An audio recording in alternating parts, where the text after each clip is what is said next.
Two teenage girls have admitted attacking a pal who was stabbed and left her for dead to please fictional character Slender Man.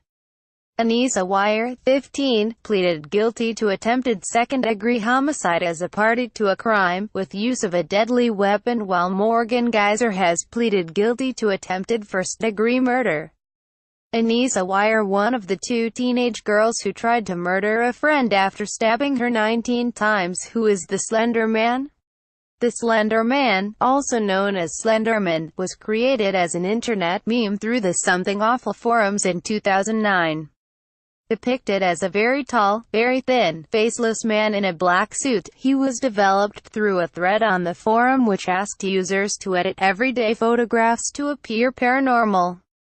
An entry into the competition from Victor Serge, real name Eric Knudsen, consisted of two black and white images of groups of children. He had added a tall, thin figure wearing a black suit to the photos and named his character the Slender Man. Due to the addition of text, the photographs became a work of fiction and others expanded on the character and his story. Knudsen's intention was to formulate something whose motivations can barely be comprehended, and which caused unease and terror in a general population. His creation soon went viral as fan art, and online fiction on creepypasta followed on. The character, which is sometimes said to have long tentacle-like arms to capture prey, stalks children and, depending on interpretations, can cause memory loss, insomnia and paranoia. A fictional picture of the character Slender Man. The teenage girls said they wanted to be his followers. What is the Slender Man case? The reach of the Slender Man had become so far that in 2014 the character was heavily linked to the stabbing of a 12-year-old girl, Peyton Leutner. She had been lured to the woods near her home in Wisconsin, U.S., stabbed 19 times and left for dead. The reason for the attack by Anissa Weier and Morgan Geyser, both now 15, was to prove the existence of the Slender Man. They told police they wanted to prove their loyalty to him and become his followers. The two girls believed he was real and said they stabbed their classmate to protect their families from harm.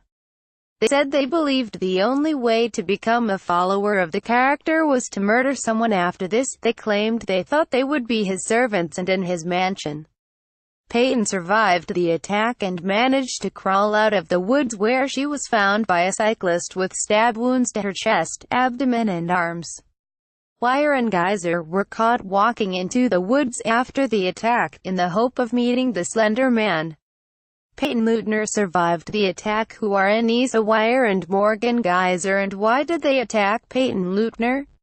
Anissa Weier and Morgan Geyser were charged with attempted first-degree intentional homicide after they attacked Peyton Leutner.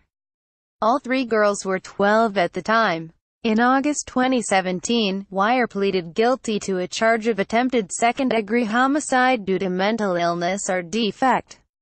Then in September, Weier was found not guilty because she was mentally ill at the time of the attack.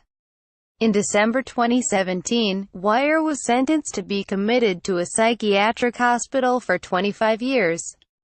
Morgan Geyser, the second teenager due to stand trial for the attempted murder of a classmate in October. Geyser, now 15, pleaded guilty to attempted first-degree murder. The plea was part of an agreement which saw Geyser enter the plea and then for the judge to find her not guilty by reason of mental disease or defect, meaning she was ultimately not be held responsible for the attack. Aardvark killed and 4 meerkats are missing after a huge fire at London Zoo. Hermes workers caught hurling your Christmas packages around car park. Moment. Barrister found message among 40,000 texts that cleared student of rape. First picture of the man charged with stabbing mum to death in Aldi. Incredible UFO spotted streaking across LA sky. Halts Xmas traffic. Cinderella escorts worker earns £9,000 a night sleeping with Hollywood star. Speaking to CNN, Geyser's attorney said it's a confusing thing to describe because clearly she committed an offense, but the law doesn't treat her as responsible for that crime because of her mental illness. He then added, "It just seemed like there was very little to fight over at the end. We were all sort of at a point where she clearly had played a role in the offense, and on the other hand was clearly mentally deficient, such that I really thought cooler heads ought to prevail and the parties ought to get together and reach this agreement."